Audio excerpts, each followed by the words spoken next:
分解動作1は足を出します。ですね。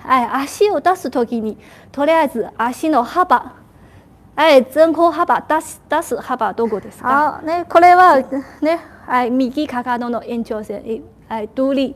動脚から独立になる。独立から合わせていきます。次、足を下ろし沈めていきますね。足の下ろすじゃない、体重沈めていきましょうね。同じですね。右軸崩れないように、股関節突き出さなくて、一体的に沈めていきましょう。沈めてから左足を開きます。間違いやすい。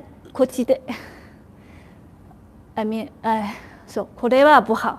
なんで、次、摆脚、後脚。足の横幅は狭いすぎ。狭いすぎね。あとは、腹部からゴ部になる。このゴ部は縦幅広い。縦幅広いゴ部は左右の支える力はさらに必要です。これはちょっと難しいけど、繰り返し、ね、鏡見ながらね、自分の鏡見ながら、こちらに、かかとの延長線の上に下ろします。延長線の上に下ろします。ね、繰り返し。左足がこの位置を覚えてください。ね、OK。終わったら、摆脚。腹部になって摆脚、重心を移動します。後脚。ね、ゴ部の横幅取りました。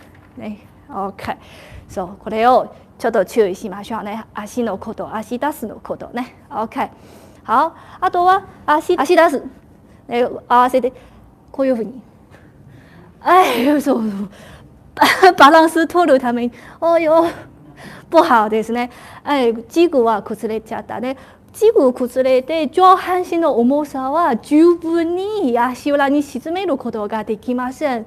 沈める力はもらえないれば、次の踏み込む支えるね、反発力を生み出さないです。ね、そう、だからね、軸は崩れなくて沈めていきましょう。ね、OK。左足を出します。チェックして大丈夫ですか？ちょっと調整します。OK。沈めてから、摆脚。腹部して、沈めてから踏み込む支える。重心移動します。ね、OK。そう、だから、分解動作1、2つの注意してほしいところは、足の幅、出した足、ね、どこに置きますか？2、軸崩れないようにね、上半身、そう、立身中性のことね。OK。